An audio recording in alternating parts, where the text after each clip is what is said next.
So we're going to look at chapter 13, the guiltless world, the two emotions. This is a really important chapter because it coincides so nicely with today's lesson. And it is the guiltless world, the two emotions. So Jesus is always telling us there's only two emotions. He said, I have said you have but two emotions, love and fear. That's it. And of course, we have a whole list of, emotions that splinter off from fear and other emotions that are part of love. One is changeless, but continually exchanged, being offered by the eternal to the eternal. So love is all-encompassing. It is changeless. It's offered from the Creator to the Son, and it's shared. In this exchange, it is extended, for it increases as it's given. And that's how you increase your light. When you extend love, you increase your light. Love is light. So we're increasing our light as we extend love. The other has many forms. For the content of individual illusions differs greatly. Your story is your story. It's just a story.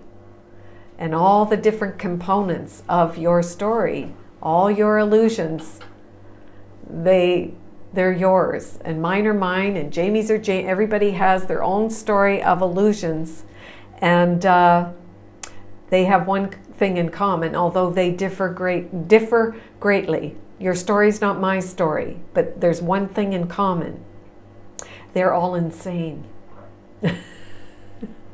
Look at your story of your life. And anything that's not love is insanity. The love you gave is what you get to keep.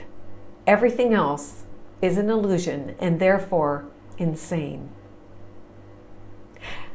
They are made of sights that are not seen because you are not the body. You have a body. But when you are identified with the body, you are hallucinating. So these things that you're looking at are made of sights that are not seen and sounds that are not heard. They make up a private world that cannot be shared. Why?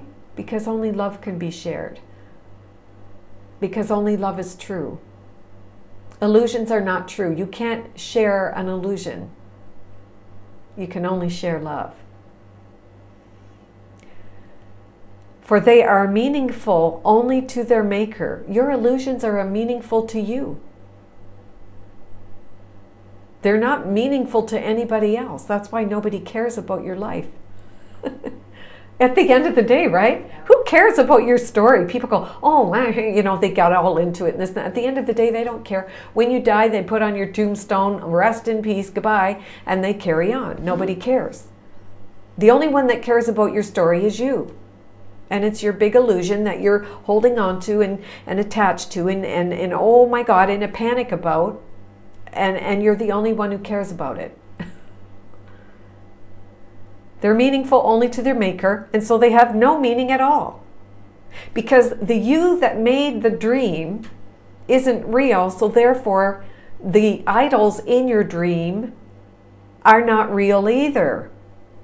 They only become real to you when you identify as a body. Now you think everything in your dream world is real and all a real part of, you got to save this and hold on to that and identify with the role that you play. If you're a husband or a mother or a father or a wife, whatever. Ooh, I am my role. And you're none of it. So In this world, their maker moves along. Yep, you're the maker moving along your timeline. For only he perceives them. Everybody and everything in your dream world came from your mind. All of it. Each one peoples his world with figures from his past, his individual past.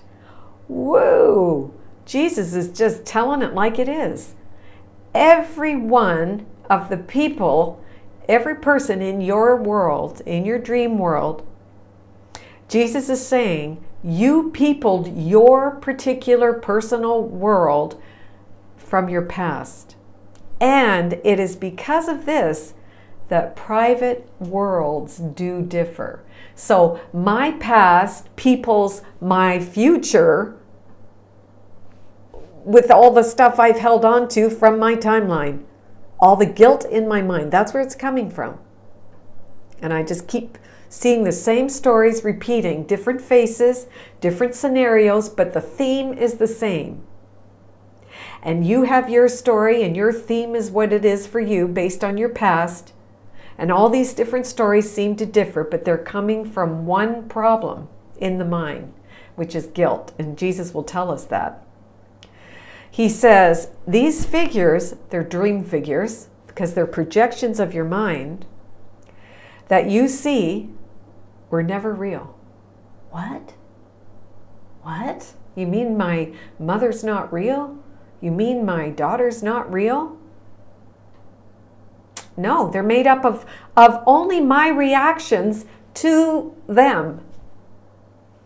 And they do not include their reactions to him. Whoa. So based on the guilt that I'm holding in my mind, I'm going to see that guilt animated in the people in my life. My mother, my father, my daughter, my brother, my son, my grandma, my grandpa, my neighbors, my colleagues. I'm going to see all the guilt that I've brought with me on this timeline. It's going to be animated in my dream characters. The dream figures in my life are like the puppets, right? And you can see that the Course in Miracles has a repeating pattern. It's saying the same thing over and over and over again in different ways, because Jesus really wants us to get it. There is nobody out there. They are thoughts in your mind that you projected. That's it. So whenever you're triggered, you found some unconscious guilt. Therefore, he does not see that he made them and that they are not whole, for these figures have no witnesses, being perceived in one separate mind only. That's why when people say to me, well, what do you think they're thinking? I have no idea. I have no clue what's in their mind. And if I think I do, I am making up a story based on my own unconscious guilt. I'm telling a story about a person who's actually me. So if I'm triggered by anybody, I'm telling a story about what I have not forgiven in myself. I still believe I'm an ego. I still believe that I could be separate from God. And because I believe it and I'm afraid of that thought, I need to get rid of that guilt. So I throw it onto somebody else. So we don't know what that person's about. Have you ever told stories about someone? Well, you know what they're about? Well, did you hear what they did? And you go on and on about a story. You are talking about yourself. Right, Michael? Remember, Michael, you always used to say that. Talking about yourself. Cad. Yeah. So there it is. So then, where is it here? Okay. It is through these strange and shadowy figures that the insane, so you are crazy. When you are making up a story about another human being, you're insane and you're relating to their insane world. That's all that's going on. For they see only those who remind them of these images. You're seeing yourself projected, and how you react to that person is how you see yourself. Hi, Kathy. You are reacting to your own self-condemnation and your own self-judgment. You are reacting to that person based on what you think about yourself. Meow. Yep. Yep, there it is. So you're only seeing people that remind you of your own unhealed mind. And it is to them that they relate. Thus do they communicate with those who are not there. So you're making up a story about a dream figure. Doesn't exist. And it is they who answer them. They are going to respond to you the way you sent out the message. If your teacher is the Holy Spirit, then you will relate to them from love. There's only two emotions. If your teacher is the ego, then you will think you're relating to them, but you're coming from fear, and so they have to respond with fear. And no one hears their answer save him who called upon them, and he alone believes they answered him. Projection makes perception. You know, I think that is such a powerful statement to remind ourselves over and over and over again, whenever you are triggered, to stop and say, projection makes perception, and you cannot see beyond it. Again and again, have you attacked your brother? Think of all the people that you've attacked so far today. Because you saw in him a shadow figure in your private world. So those are your shadows. That is your unhealed stuff. You have not forgiven the dream. And what is the dream? That you actually think you pulled off the impossible, which is, I've separated from God and I've made up my own world where God is not. I don't need God in this world. I have a husband.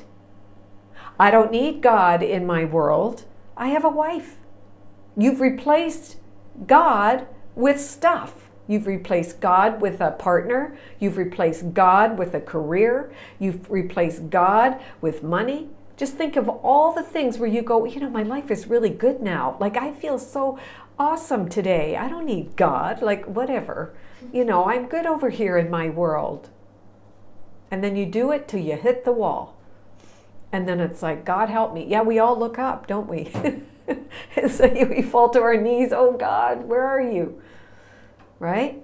This is what we do because we're insane. But you know what? The darkness was necessary to know the light. There's the paradox. In order to know the light, you had to have contrast experience. So you lived in this dark place in your own world, the authority of your own life, with no God in it, until it got so painful that you said, oh, I can't do this anymore. I need help. I need help. I just can't do this. I'm insane. And the ego is a progressive disease. To be in the ego's world, identified as a body, is a progressive disease. And the end result is insanity or death. They say that in the 12-step program.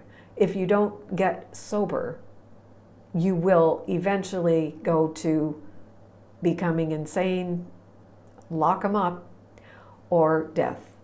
And that's the ego. So then Jesus says, well, it's because you attacked yourself first. You see a shadow figure in your private world, you attacked yourself first. For what you attack is not in others. So even though you're making fun of that person and you are condemning that person and you are judging that person, no, Jesus says right here, what you're doing is attacking yourself. It's not in others. That's a dream figure that you projected out. You are attacking yourself. You are not expanding your light. You are making yourself more afraid. Its only reality is in your own mind. And by attacking others, you are literally attacking what isn't there. It's like punching air. It's not even there. Jesus says the delusional can be very destructive. So when you're delusional, you're a hot mess. You're a train wreck. Delusional. For you don't recognize that you've condemned yourself. That's what you've done. And you're not even aware that you've condemned yourself. You don't really wish to die, but you'll not let condemnation go. It's like, I want God, but I still want to have some of the made-up self. I want this, but I don't want to let go of this body identification. And you can't have both because they are diametrically opposed to one another. You can't hold love and fear in the mind. You have to choose one. So then Jesus says, and so you separate yourself from your private world where everything is disordered and where what is within appears to be without. So he's saying here that it's all inside there's just chaos. All these shadows, this fear, this doubt, this shame. Like, fear is the umbrella for the splintered off shame, guilt, sadness, depression, sickness. I mean, you can go on and on, right? So you're just a hot mess. And Jesus says what you think is all of this is out there because you're blaming this person, blaming that person. They did, they're this, that. But it's all inside of you. All these disordered thoughts and chaos in your own mind is what you're seeing in the world. Because for the reality of your brother, you cannot recognize. So you're not seeing truth in that person. You're seeing your own shadow superimposed over that person. Jesus says again, you have but two emotions, yet in your private world, you react to them as though it were the other. So we're reacting to thinking it's out there, but you have to bring it back to where the problem is. It's in the mind. It's not out there. It's in the mind. For love cannot abide in a world apart, where when it comes, it is not recognized. If you see your own hatred as your brother, so if you are condemning a brother, if you are judging them and just hating them, you're not seeing them at all. Jesus says it right here. If you see your own hatred as your brother, you are not seeing him.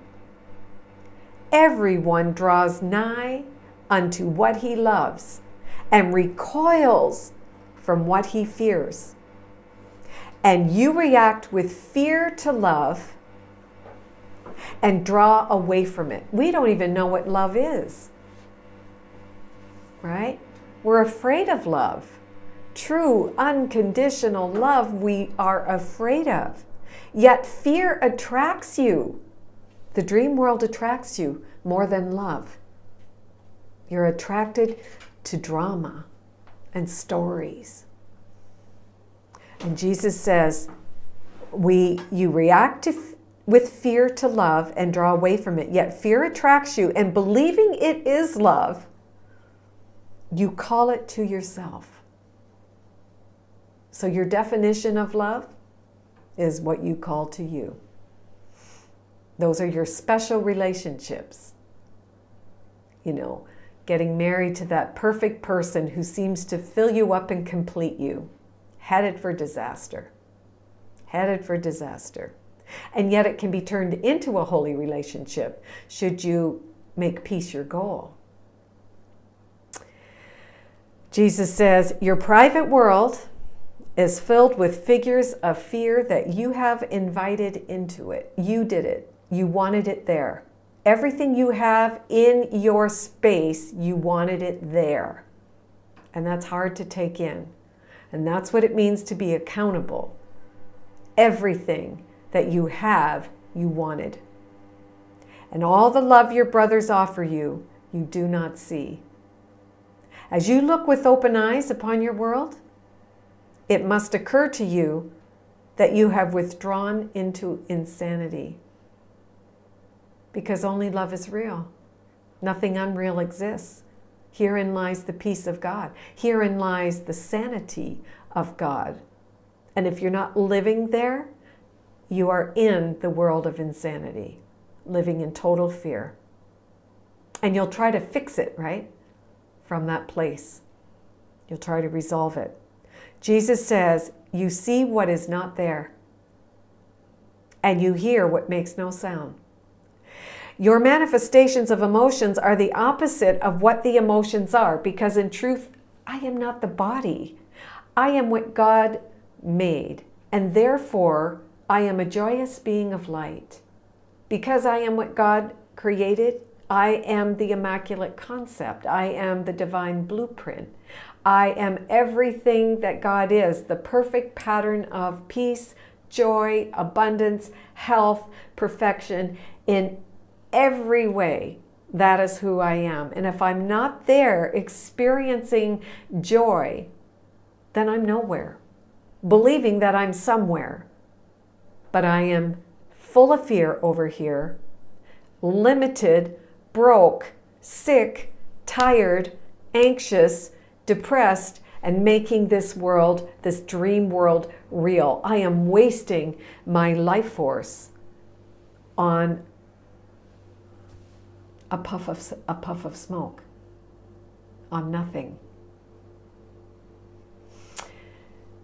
So then he says, in your madness, you overlook reality completely. So when you're involved and attached to the insanity, you overlook what God is. You overlook peace, joy, love. You overlook it because you're busy. It's like, I don't need God. I can fix this. Can you relate? I don't need that. God, that's something you see in church or, in a temple. I can work this out myself. Oh my gosh. So God calls you and you don't even hear, for you're preoccupied with your own voice. Yeah. I have no time for God. I need to work on this. And yet if I was to sit down and be still and go within and say, I am yours, Father. And I am open to receive the answer. Guide me, teach me, show me, and humble myself before this greatness that's not even outside of me, it's within me. Then I would be given all that I need in that very moment. So we get so preoccupied with trying to figure things out ourselves. And the vision of Christ is not in your sight at all. For you look upon yourself alone. There you are in the dream world, feeling abandoned, feeling alone, isolated, and you did it to yourself. Nobody did it to you. You did it because you wanted something other than God, peace, joy. I mean, that's hard. That's hard to take in. You mean I actually wanted something other than peace? Uh-huh. Yeah. Little child, would you offer this to your Father? For if you offer it to yourself, you are offering it to Him because you are the Immaculate Concept. You are the divine blueprint. You are what God is. You're not going to offer this meek, weak little nothing to God. You're not even that at all. You wouldn't offer that to your Father. You are the beloved. And He will not return it, for it is unworthy of you because it is unworthy of Him. God is worth, and so are you. God is love, and so are you. God is perfection, and so are you. And on and on and on. Yet, He would release you from it and set you free. His sane answer tells you what you have offered yourself is not true. So all those, self-attacks, that's what you've offered yourself and you've offered God. He won't return it. The only thing God will do is release you from it. Lift me higher. Take me out of this insanity of my thoughts. He said, His offering to you has never changed. God is. But who are you? Are you the embodiment of pride? Are you the embodiment of shame? Are you choosing to wallow in feelings of shame that come from your past? Or are you willing to say to the Holy Spirit, I want this gone. That's what I want. Everything is about desire. I desire something other than this feeling of shame. And I know that I, of myself, can't fix it. Only you, a power greater than me, can help me through this. And so I want peace. So I want you, Holy Spirit, to take this shame, this pride, this whatever it is, this addiction, take it. Teach me. Show me something else. I want God in my heart. I want to feel it. I want a heartfelt experience of this. I'm tired of this life. I'm tired. I don't want it. I want the miracle instead. And all you have to do, the Holy Spirit says, is have that little bit of willingness to offer it up and the desire to not want it anymore. So just look around, give yourself the gift at Christmas and say, I don't want this guilt anymore. I don't want it. Why would I even want this? Gosh, I don't want it anymore. And then the Holy Spirit comes in like the dove of peace, and she helps you to forgive the idea that you are a body. It's an idea in the mind. It's not true, but it's an idea that became a reality for you, a seeming reality for you. And you say, I don't want this. I want to forgive this thought that I could actually separate from God. I want to forgive the idea that I was ever separate. That's what needs to be forgiven, right? And so then the Holy Spirit lifts you like the dove. She lifts you higher. She enfolds you in her wings. And she brings you a heartfelt experience of peace and forgiveness because you want it. So what do you no longer want? Or what is it that you maybe need to look at and say, do I really want this? Do I really want this? And tell the truth to yourself. No, I don't want this drama anymore. I don't. Offer it up. Give it to the Holy Spirit in exchange for the miracle. Accept the atonement for yourself. That before you started walking on this timeline, you were just identified as spirit in a peaceful state. In the body, living and moving and having your being while you're in the body in this Christed, beautiful, divine self, moving around, a different experience. So then Jesus says, where was I? You know not what you do. You who know not what you do can learn what insanity is and look beyond it. It is given you to learn how to deny insanity. I turn away from insanity and I choose love. And come forth from your private world in peace. Peace. Well, it's a perfect lesson, a reading for today as well, as we lit that second candle of peace. We come away from this dream world into a state of peace. You will see that all you denied in your brothers because you denied it in yourself. You deny yourself love and joy, happiness, inspiration. When we're dwelling in the world of illusion, we deny ourselves these wonderful truths that God bestowed upon us. For you will love them. When I fall in love with myself, then I love you. I don't deny you. And by drawing nigh unto them, you will draw them to yourself, perceiving them as witnesses to the reality you share with God. I and my Father are one. And now, because I receive that, I can extend that love to one and all. You can only give what you have received.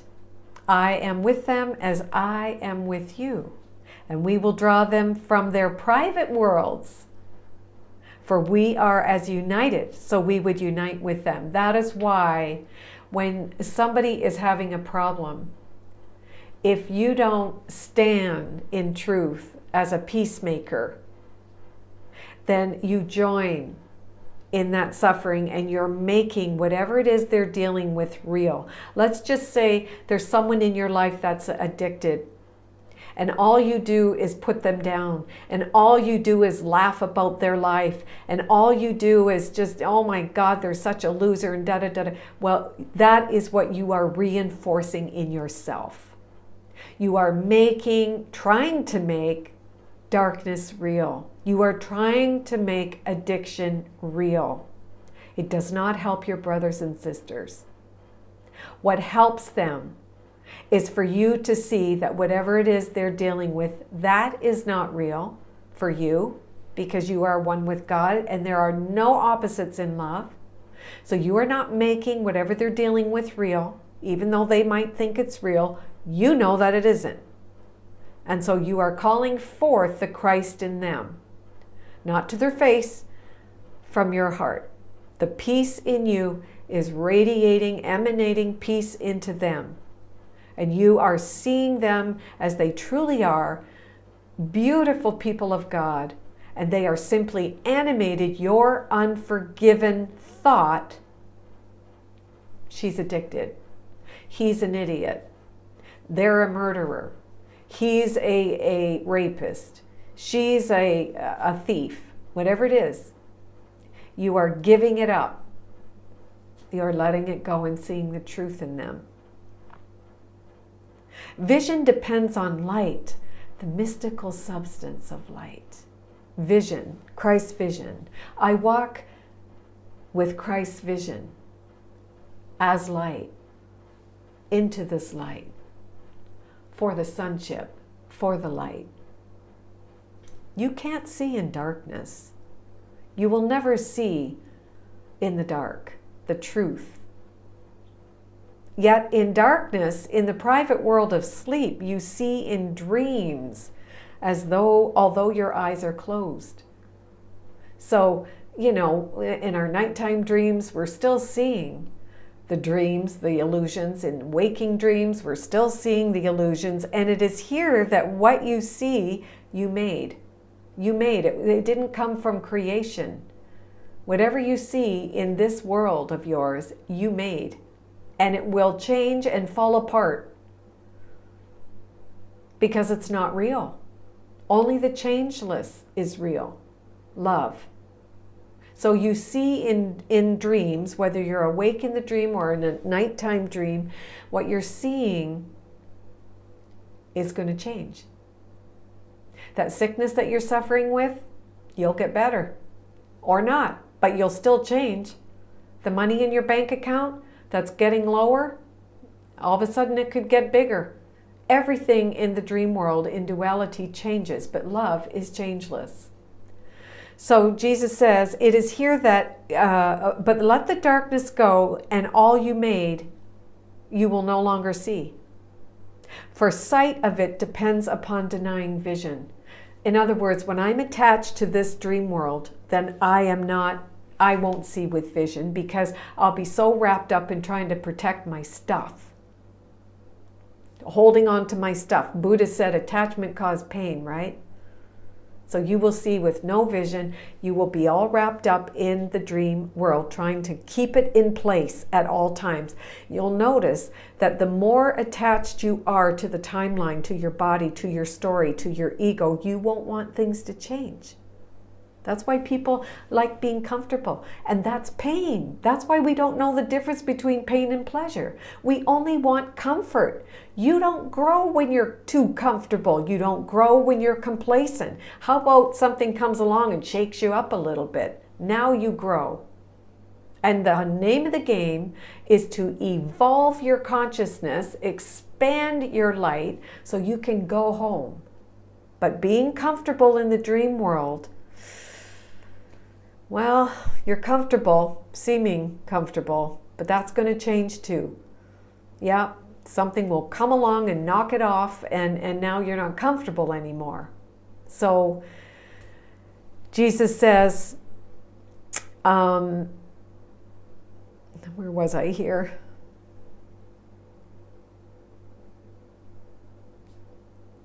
Dreams disappear when light has come and you can see. So when you turn the light on in that dark room, when in other words, you give all your darkness to the light, now you see truth. So now that's when life becomes more fun, because you're not attached to anything. It doesn't matter anymore. Oh, you want me to do this, God? Okay. Oh, you want me to go here? Okay, that's fine. All right, because I know that I am here to represent He that sent me, and He that sent me has a plan for me, a purpose for my life. Here's your purpose, everybody. Forgive the dream. That's your purpose. Easy, right? Forgive the dream. Give all of your attachments, all of your fears to the Spirit. Forgive the dream. And then become an empty vessel. So the Spirit can live, move, and have its being within you. You will be guided, told where to go, what to do, and what to say, and to whom. Life will become effortless, no struggle. You are in the groove, in the flow. What a way to live. No agenda. Make no plans. Doesn't mean you never plan. Someone asked me that once. That's another topic. But no, you still have plans, but those plans are given you by the one who knows. And does it mean you sit on your duff and don't do anything? Nope, exactly the opposite. When you're serving God, you're busy. When you're serving the divine, God uses you. When you say, God, use my life, oh my gosh, get ready. You will be busy. You will be busy. God will use you because you are available. You've gone beyond comfort. And yet you'll have that too. But it's not your reason for existence. Just keep me comfortable and complacent. No, it's so much bigger. You're willing to be stretched. Ooh, remember that? There was a beautiful write-up. I think we have it on the website by Sai Baba. And it says, when you say yes to me. Remember that one? When you say yes to me, I will bake you, I will stretch you, I will mold you, I will knead you. You will be, you will be changed. Do not see vision through your eyes, for you made your way of seeing that you might see in darkness. Yeah, you're just trying to figure out your life in the dark. And in this, you are deceived. This is the age of deception, people. We are in the age of deception. You are deceived by everything that you see. That is why watching all the videos and the scary things and getting wrapped up in what's going on in the world, you are deceived. God is the only power. God is absolute. There is only one power, not two. But when you give all your focus over here to this world of fear, you are not grateful. When you are not grateful, you are fearful, and you are wrapped up in this world, the dream world, and you are deceived. And remember that beautiful crop circle with that alien head, with that, writing that was like dots and dashes, and they figured it out, and it said, man is under the spell of deception. And be careful of deception. It's everywhere. It's everywhere. So you are deceived when you're in that world. Beyond this darkness, and yet still within you, is the vision of the Christ. So within you is the light. And we are preparing for the second coming, to give birth to what's always been there, but we're going to bring it forth as we celebrate Christmas, the advent of Christmas. So Christ is the vision in you who looks on all in light. Your vision comes from fear. You're seeing with the eyes of duality, and you are wrapped up in this story being told to you by people that are asleep. The government's asleep. The medical, they're all sleeping. Big pharma, they're all asleep. And you are seeing with those eyes, and you are hearing with those ears, and listening to a world of sleeping people. And now you're wrapped up in it and all afraid, and you are deceived by what you're seeing. You are deceived by what you're hearing. And if you be still and go in, better yet, do the Joytish meditation. You focus on the burning flame. Close your eyes, see it here, and let it just, fill you with light. And then that light will reveal all you need to know, do, be. It will all be revealed from within. Wow. So Jesus says, your vision comes from fear, but his comes from love. The Christ vision, it comes from love. He is the Holy Spirit, the Divine Mother's manifestation. He is that. Looking always on the real world and calling forth its witnesses and drawing them to you. He loves what he sees. And he loves what he sees within you. And he would extend it. It is the light in you that's being extended through your heart when you say yes to God. And he will not return unto the Father until he has extended your perception even unto him. And their perception is no more, for he has returned you to the Father with him. You have but two emotions: love, everything God; fear, nothing ego. One you made, and one was given you. Each is a way of seeing, and different worlds arise from their different sights. When you look in the mirror, who do you see? The spirit of love in you, or the body and the ego? If you see the body and the ego, then that world will arise from you. If you see with the eyes of love, that world will arise from you. Seeing through the vision that is given you, for through Christ's vision, he beholds himself. The love in me beholds the love in you. The Christ in me beholds the Christ in you. And seeing what he is, I see myself in you. I see my beloved other self. There you are. And when I see what I am in you, I see my Father. Beyond your darkest dreams, he sees God's guiltless Son within you, shining in perfect radiance that is undimmed by your dreams. Nothing can touch it. Nothing. And this you will see as you look with him. Holy Spirit, use my eyes. I want to see the world with you. I of myself can do nothing. It is the light within me that doeth all things through me. For his vision is his gift of love to you, given him of the Father to you. The Holy Spirit is the perfect pattern of light in which Christ stands revealed. Light, the divine Shekinah, the mother light. And all who would behold him can see him, for they have asked for light. Today, I ask for more light. Increase the light in me.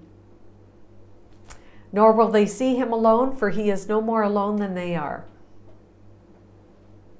Because they saw the Son.